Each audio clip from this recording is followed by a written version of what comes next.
so about 12 to 14 hours away from landfall of Hurricane Arthur. However, we are beginning to see winds pick up. The town of Pamlico is relatively calm.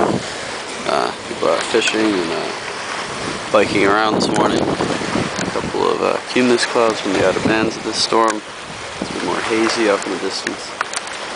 So, it's where the actual outer band of Arthur is. A little bit rough this morning in terms of waves.